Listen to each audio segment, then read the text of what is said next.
Welcome to the Killer Author Club. 3 best-selling authors talking about killer, of the fictional kind, with the best thriller and suspense authors in the business. Killer conversations, killer cocktails, and killer guests, with your hosts, Kimberly Bell, Heather Gutenkopf, and Kara Ruda. This is the Killer Author Club.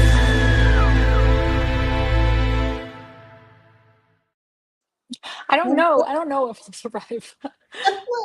I think you're going to survive. I don't know, but we'll see. Lauren, you'll just have to see. All right. Welcome to the Killer Author Club, your favorite haunt for all things murder, mystery, and mayhem. We are so excited to welcome the one and only Lauren Oliver to the Killer Author Club hot seat to tell us about her latest, The Girl in the Lake. The question is, will she survive? We'll have to see. Well, we have tons of questions and heaps of killer fun plans, so buckle up and get ready to kill the lights. I'm Killer Kara Ruda. And I'm Killer Lauren Oliver. And I'm Killer Heather Gutenkopf. Killer Kimberly Bell is off on an adventure tonight, but she will be with us next time. And before we dive into Girl in the Lake, a couple of quick PSAs. Tonight's show will be available this Friday as a podcast with bonus content just for listeners. Find the links at killerauthorclub.com. And while you're there, sign up for our newsletter so you're the first to hear about our killer breaking news. And speaking of breaking news, have you seen our summer lineup? You'll find it on killerauthorclub.com.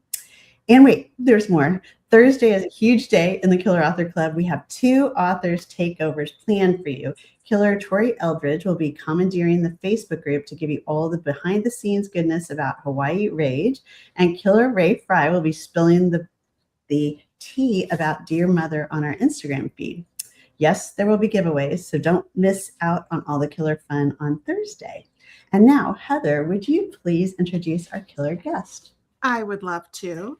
Lauren Oliver is an author, screenwriter, and media entrepreneur. Her previous works include multiple New York Times bestselling novels for teens, including Before I Fall, which spent 17 weeks on the list and was adapted into a feature film released by Open Road.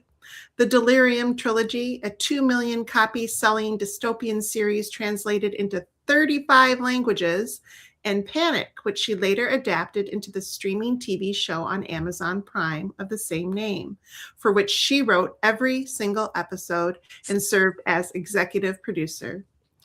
Raised in Westchester, New York, Lauren attended the University of Chicago and got her MFA from NYU. She now divides her time between Maryland and Los Angeles.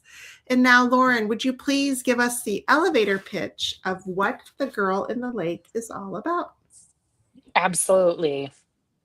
Okay, let's see if I can do this, actually. It's a little bit of a longer pitch. So Kate Willis, skeptical psychologist, consults for the real-life institution at University of Virginia called the Department of Perceptual Studies.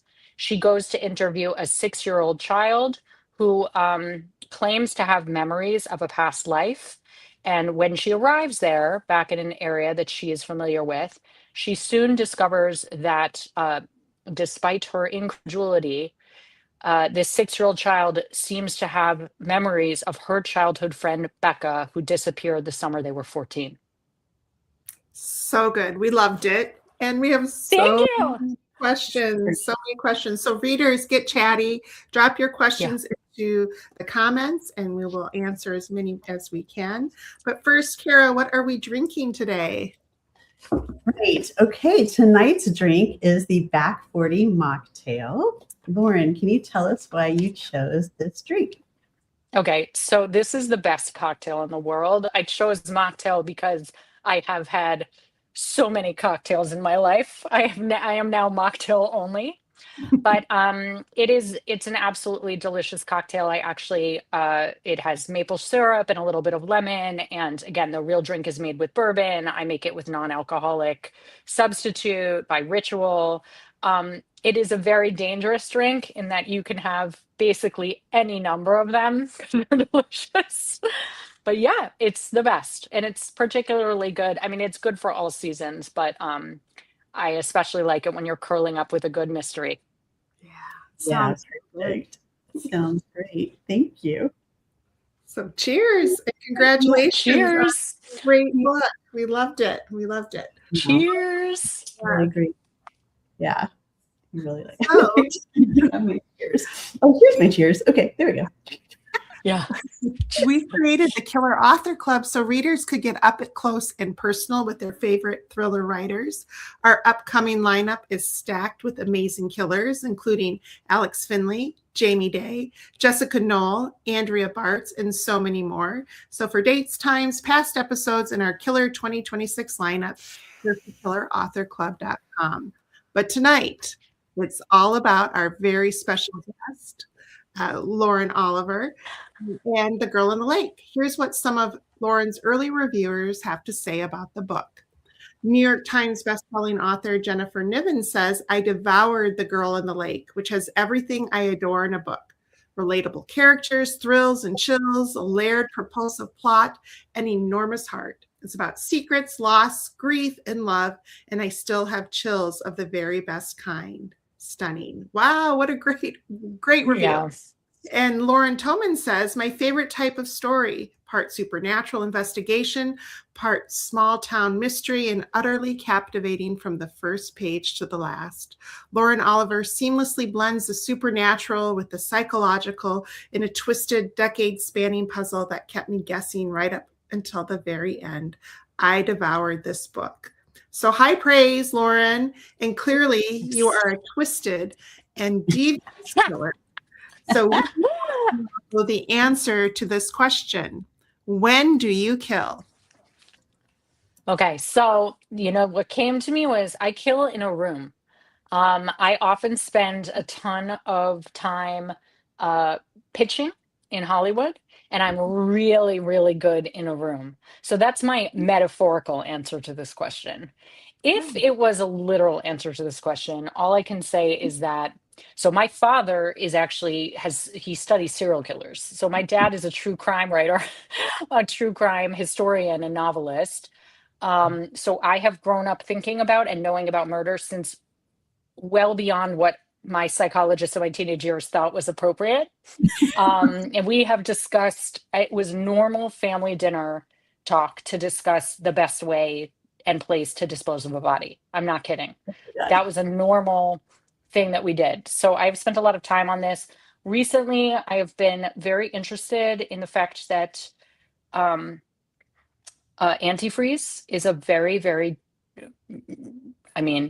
it's a deadly, obviously, form of murder. It's a very devious one. It's very, very hard to detect and obviously incredibly common, also very easy to administer to somebody else. And also, I just found out that eye drops are poisonous.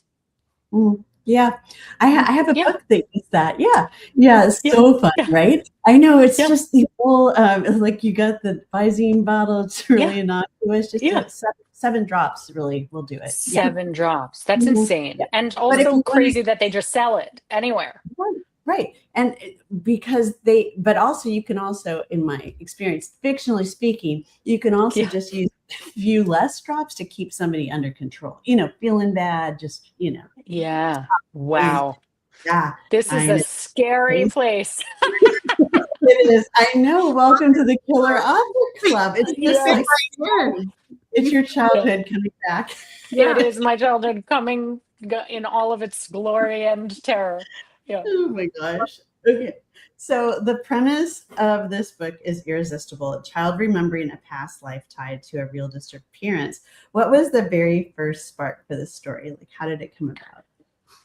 I have been obsessed with University of Virginia's Department of Perceptual Studies since I learned about it. I'm not sure when I learned about it, probably a number of years before the idea for the book came to me. So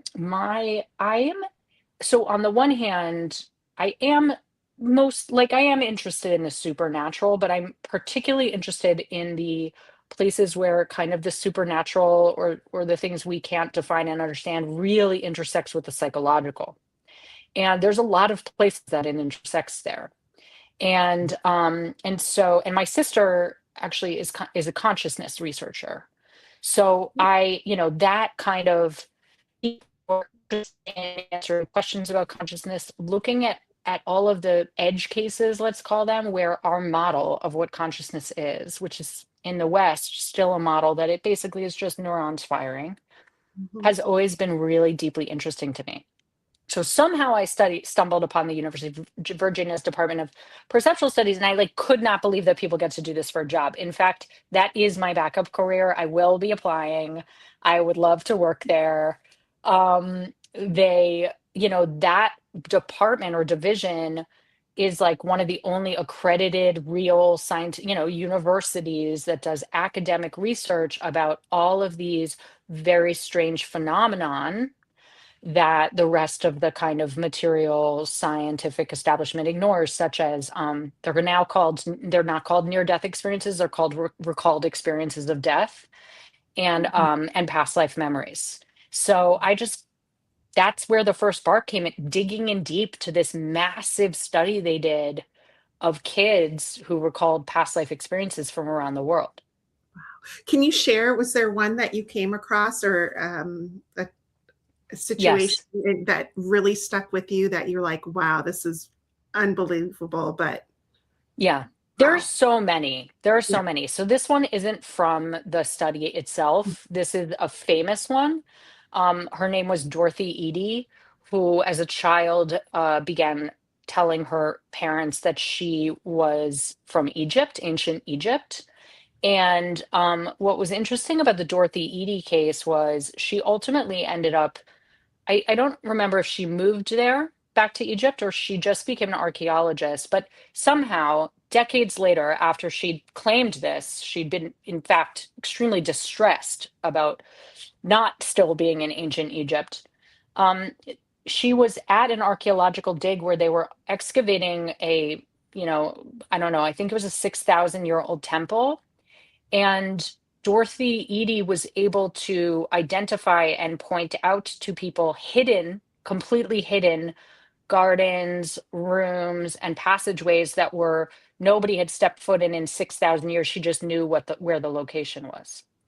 And there's another case, this was included, I believe, in their study of a 5-year-old boy who began having nightmares about a plane going down. He ultimately identified and was able to recall the name of a World War II battleship from which his plane had taken off. He knew the kind of plane that it was, and he even gave the name of a co-pilot who later confirmed that, in fact, and like where he died, right? And he gave the name of a co-pilot who later confirmed that he'd lost his co-pilot during World War II in a plane crash. Wow. So, but there are tons of cases like it. There are tons of cases like it. Right. Wow. Okay. So, all right. So you have all of this research. You're studying the studies, and you've got all these stories in your head. And then you've got in this story, you have to weave together the past and the present, like Kate's childhood trauma and Henley's memories. So, what was the hard part? Or maybe it wasn't, like the structure of the story, like putting it all together and deciding how to do it. Yeah, I mean, it's difficult for me to answer that question because like every time I'm trying to structure a book, it's just this weird blur. I kind of feel like it's what parents describe right after a child is born. Like I never really know how I do it. I just know that while I'm doing it, it feels impossible, you know? So, but typically that is part of my process. Usually I write about 15 to 20,000 words to see if the voice is really gripping me. But then at that point, a lot, like over half of the things I write at that point, when I try to sit down and figure out, is there enough for a story here and can I make that story work? More than half of the things that I've started, I just have to abandon, right? So it was just a lot of retooling, thinking about timelines and, and then reshuffling them together. Right. Wow. Yeah, I love that. Yeah. Love that. So let's talk about Henley, because she is like adorable and sweet, but kind of unsettling. Where did she come from? Why did you choose her? And tell us more about her. So I'm really glad you asked that question because I've decided that creepy children are going to be my new brand. Everybody needs a brand. And I've decided that mine are creepy children. I love creepy children, but children can be creepy because they seemingly, they're incredibly disinhibited, obviously, but like every so often, and they're wild and kooky and whatever, but then every so often they have these like penetrating insights or things that they'll say that you're like, where did that come from? Mhm. Um, as a perfect example, I was with my boyfriend and his 4-year-old son, and like out of nowhere, we were like putting him to bed. Out of nowhere, he just says in this monotone voice, in the beginning, there was chaos, swirling dark, nothing but wind. And we were like, what is this? Is this being channeled from somewhere? You know, This is it at was, bedtime. yes. And it like went on for like 5 minutes. Like it was crazy.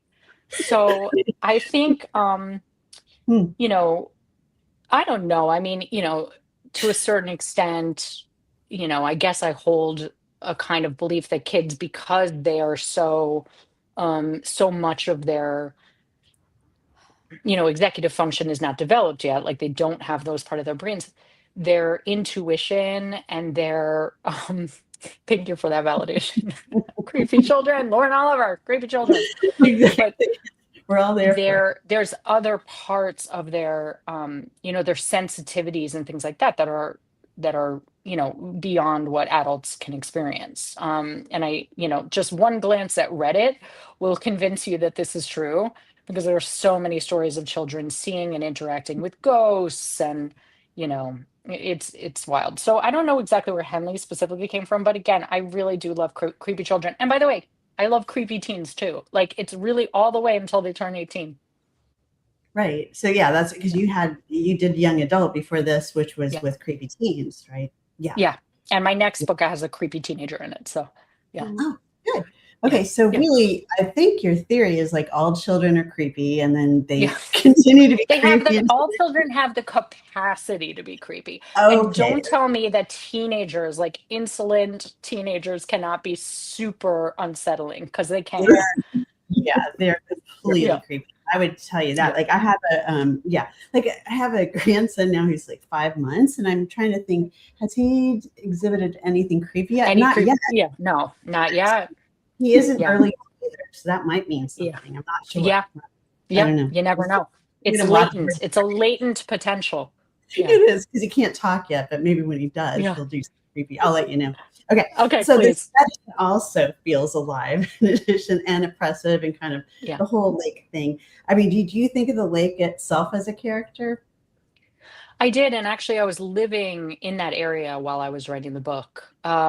So, and it's hard to live in that area without, I mean, it's a really cool area. I was living not in Massachusetts, but right over the border in New York, and upstate New York. And landscape is everything. It's part of the, you know, it's part of the experience of being there. You're so deeply tied to the weather, to the land, to it's an agrarian area basically originally. I mean, now it has cute little towns and fancy breweries and things like that, but the heart of it is still this very wild place. Right. It's Yeah. a wild place with creepy children. Yeah. Yeah. Don't you want to visit? Yes. Yes. I'm signing up. Yeah.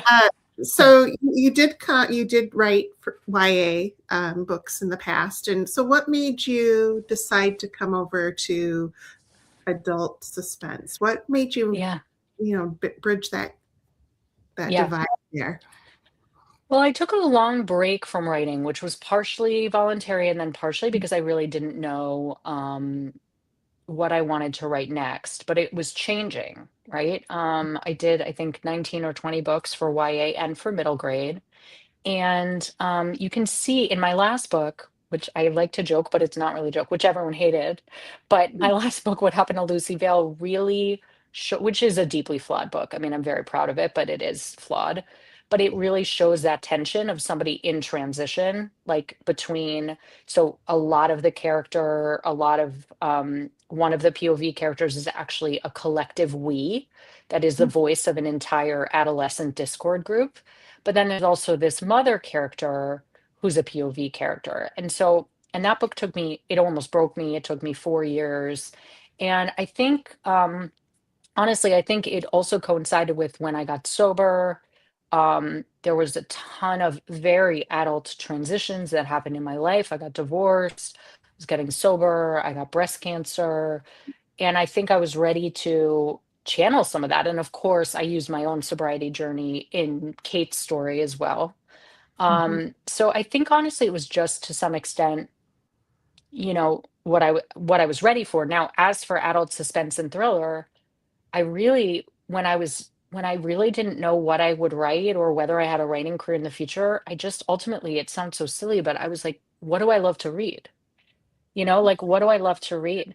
Yeah. And the answer is suspense thriller. I actually also go all the way on a gradient scale to certain kinds of cozy mystery I can really get behind, and Mhm. then all the way up to real suspense thriller, you know, detective thriller, that kind of thing. But that is like the only thing at this point basically I read, you know. Yeah. So in some ways it felt like a real homecoming. And it's weird that it hadn't occurred to me to write that before, honestly. Well, Well, you were you doing you beautiful. were successfully your thing. So yeah, Yes, I yeah, think yeah, you Slid found it. right into that. We really, I mean, it yeah. was so engaging and Thank fast you.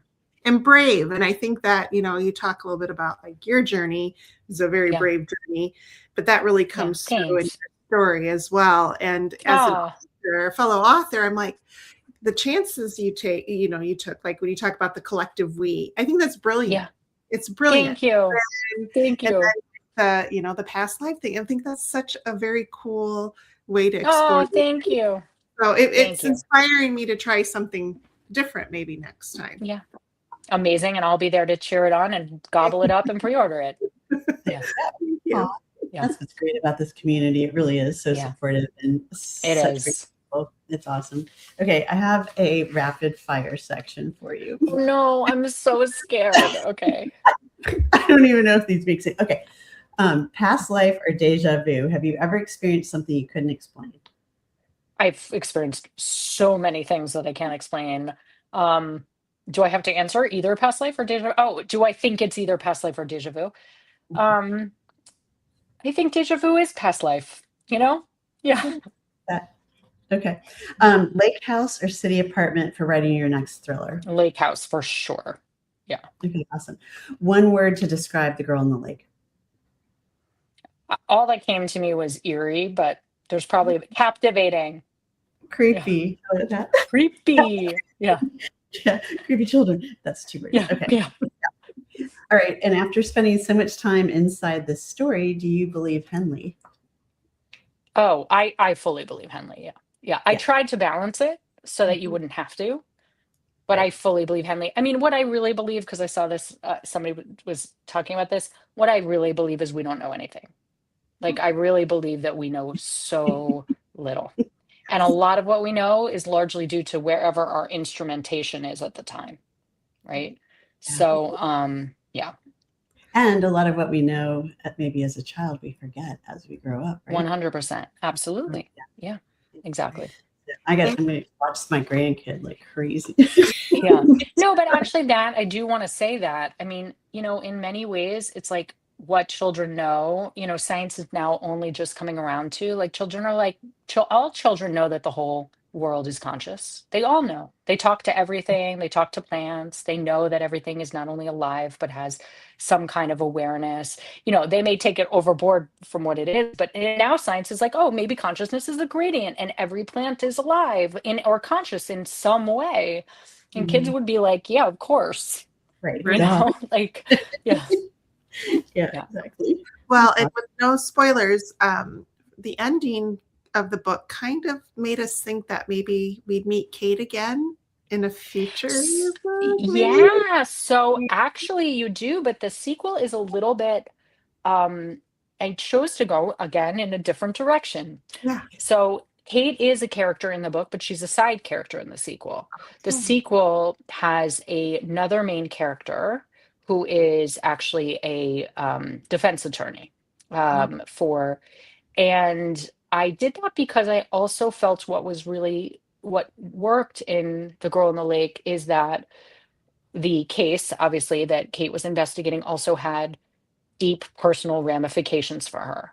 And I wanted to be able to bring another character on a journey that would, be different from Kate's, but Mhm. tied to the kind of odd thing that she is investigating. So the if I continue the series, at a certain point I will go back to Kate. But the first 2 to 3 I imagined actually being basically people who are connected to Kate. Mhm. Um, so it's more like an anthology series. I don't know. Yeah, that's fun. That's I love awesome. We Yeah. can't wait. We'll be there for it. So, Thank you. this. and Yeah. what you guys now is time for the killer giveaway. Killer Lauren is giving away 5 copies of The Girl in the Lake to lucky US viewers. Doesn't matter where you're watching. We scour the comments everywhere we stream, but please make sure to shout out where you're from when you answer this question. Which of Lauren's books is now a streaming series on Amazon Prime? See if everybody was listening. Great. Yes. And also, the Killers, we are big fans of independent booksellers and want to send them all our love and support. Lauren has chosen the Killer Booksellers of the Week would be, make sure I find that, Novel Endings, a bookstore located inside the Greenbelt Library. How cool is that? In Greenbelt, Maryland. Tell us why you love this bookshop. It's dedicated because it's in this library which I'd never seen before, and I mean the only reason for its existence is to continue to provide, obviously libraries do this anyway, but continue to provide affordable reading materials to the community. And so they sell the books, they're all donated by the community, and then they sell them very low priced, but it's really nice. And also, again, I just love having, I don't know, I just love that it's volunteer operated within the library. How cool. Yeah. So you can check out Novel Endings through the Friends of the Greenbelt Library Facebook page, and we will drop that link in the comments for you. And if you're an Amazon Prime member, you can grab the book for free on Kindle this month, right? It's the first read. Yes. You're a Kindle member, grab that. And we'll also be dropping the link to bookshop.org in the comments, so you can order The Girl in the Lake and support your favorite indie bookseller while you're at it. Lots of options for your purchasing pleasure. Yeah. And obviously the Killers love to read, and we love it when you guys share what you're reading in our Facebook group. Post pictures, write reviews, ask for recommendations, and give yours. And tonight we want to know, Lauren, what are you currently reading? I'm reading 2 books, very different books. Liz Moore's The God of the Woods, which I'm reading belatedly and is amazing. Have you read it? So good. Yeah. Okay. And then also, I mean, I said everything I read is in the kind of mystery, suspense, thriller space, but my friend convinced me to read The Covenant of Water. So I've also started that. Yeah. Great reads. Thank you. Yeah. Thank you. Well, speaking of fabulous books, we have 3 new releases to celebrate tonight. First, we have Mrs. Shim is a Killer by Kang Xian. I'm sorry if I got that name wrong. When a middle-aged widow loses her job at the butcher shop, she's at a loss as how to provide for her family until she's offered a position that puts her carving skills to new uses in this darkly humorous, best-selling Korean thriller. And next we have, it looks so good. So good. Melinda Lee, You Can Tell Me. In You Can Tell Me, crime writer Olivia Cruz is drawn into the dark secrets of a missing friend in a terrifying novel of suspense by #1 Wall Street Journal bestselling author Melinda Lee. And finally, we have The Mediator by Robert Bailey. From the Wall Street Journal bestselling author of Rich Justice and the Boomerang comes a gripping thriller about a disgraced lawyer facing the legal battle of her life as she tries to redeem herself and save her son. Kang is giving away 5 copies of Mrs. Shim is a Killer to U.S. viewers. Melinda is giving away 2 copies of You Can Tell Me to viewers in the U.S. or Canada. So Canadian people, here's your chance. Make sure Finally, Canada. this one. And Robert is giving away 2 copies of The Mediator to U.S. viewers. Juanin, tell us where you're from and just drop it in the comments. And because we are about shamelessly plugging our own Murdery Fun, don't miss the Killer's latest reads. Kara has, of course, We Were Never Friends, a sorority reunion that takes a very, very dark turn. And speaking of deadly parties, Heather is serving up the perfect host, an over-the-top gender reveal party that explodes in more ways than one. And finally, Kimberly is taking you on a deadly European getaway in the expat affair. 2 Americans, the glittering diamond trade, in danger in Amsterdam. And we want to say a big, huge thank you to Book Reporter for sharing the murdery love as well. Stay up to date on bookish news and events at bookreporter.com. Oh, and Lauren, you know what? We've got good news for you. What? You survived the Killer Author Club. I did. Oh my God. It's So a we put miracle. a big fat badge right over your face. So anyway, we will send you a copy of it and you can, print it out and hang it up. Yeah, please. You'll be very proud of it for years, I think. But anyway, I seriously, love thank it. you for being here. We're so happy for you and your success and your Oh, kids. thank you, and ditto. I have so many craft questions for you guys, actually. But Not now. do. Because this is your turn. So okay. yeah. So tell our listeners and viewers where they can find you. The best ways to find me are I'm on Substack, I am on Instagram, and also people can follow me on my Amazon author page. Awesome. Yeah. Wonderful. Wonderful. Well, that's a wrap on tonight's episode. Thanks for hanging out with us. And don't forget, Ray Fry will be taking over our Instagram feed this Thursday, and Tori Eldridge will be taking over the Facebook group. They've got tons of fun and giveaways planned, so set your alarm and tune in for that. And we'll be back in 2 weeks on May 26th with Alex Finley talking all things the anniversary. Until then, you can find us wasting entirely too much time on Facebook, Instagram, once in a while TikTok. And if you're on YouTube, make sure you subscribe to our channel. For links, upcoming schedule, past episodes, and merch, head to killerauthorclub.com. And thanks for being part of the club. Thanks, Lauren. Thanks, Lauren. Thank you. That does it for tonight's show. Thank you for tuning in. If you'd like to catch our next show live, we're every other Tuesday night on Facebook, Instagram, and YouTube. For times, upcoming schedule, and to catch up on past episodes, visit us at killerauthorclub.com. Happy reading. Now get on out there and kill that TBR.